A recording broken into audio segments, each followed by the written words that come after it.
Everybody, my name is Susanna, and today I would like to talk to you about how my tweets. I see so many students and my mentees struggling with it, so let's talk a little bit about it. So, what is the how my tweet and where does it fit in the design process? Looking at the design process you are doing, you always start with research. That's why it's called UX, because it's centered in the user, okay?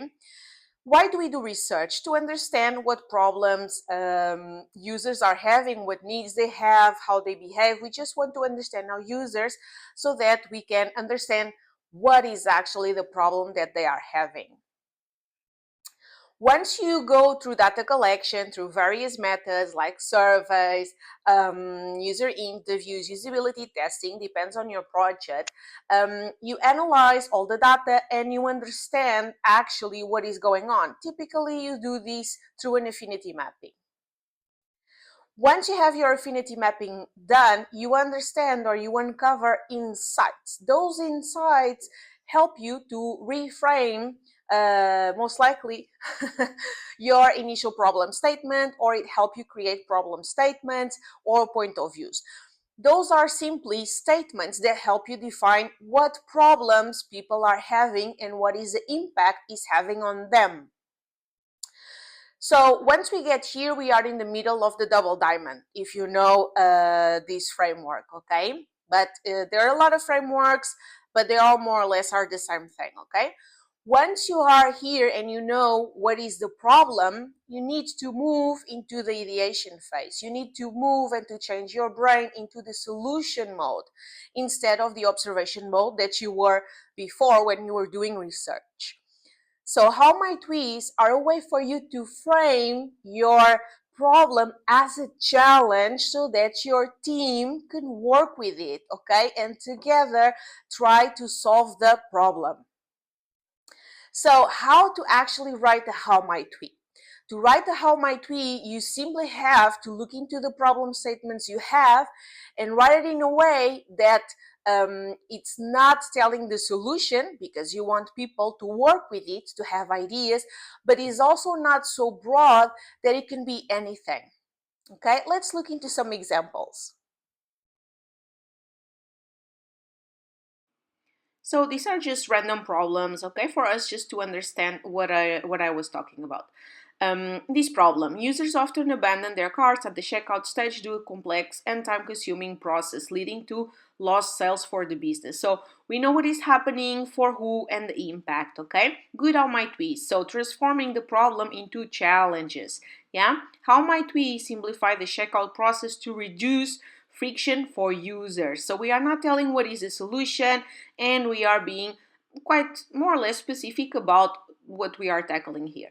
Next one: how might we provide users with more transparency on pricing to minimize last minute surprises? Okay, so another way to tackle this: how might we help users complete their purchases without feeling overwhelmed?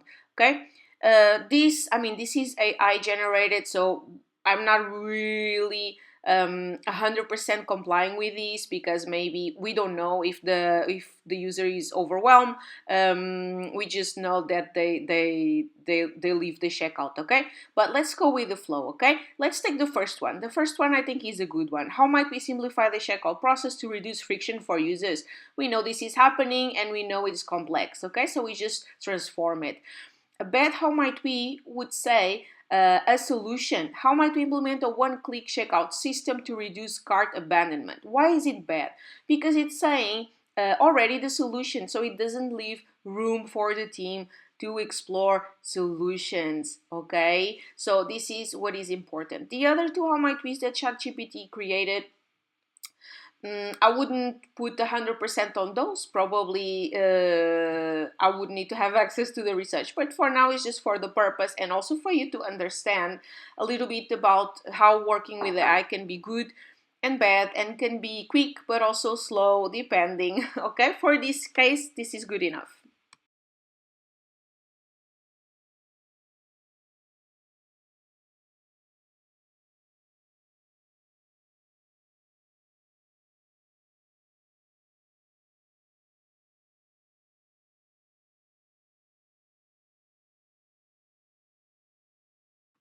All right, second problem statement.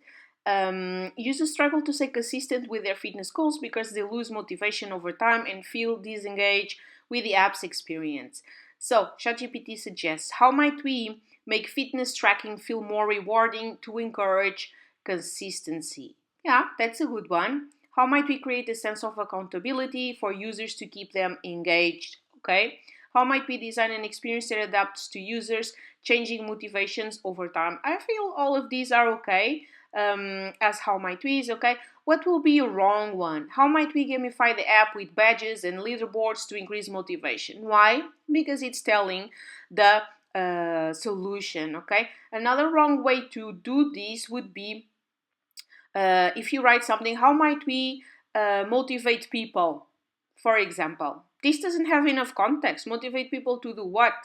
Yeah, who are we talking about here? Okay, so again, it shouldn't be so broad that is you can it can be a lot of things, so it needs to have some context, but mainly it shouldn't give away a specific solution because the purpose of how might we is for team to come up with different ideas.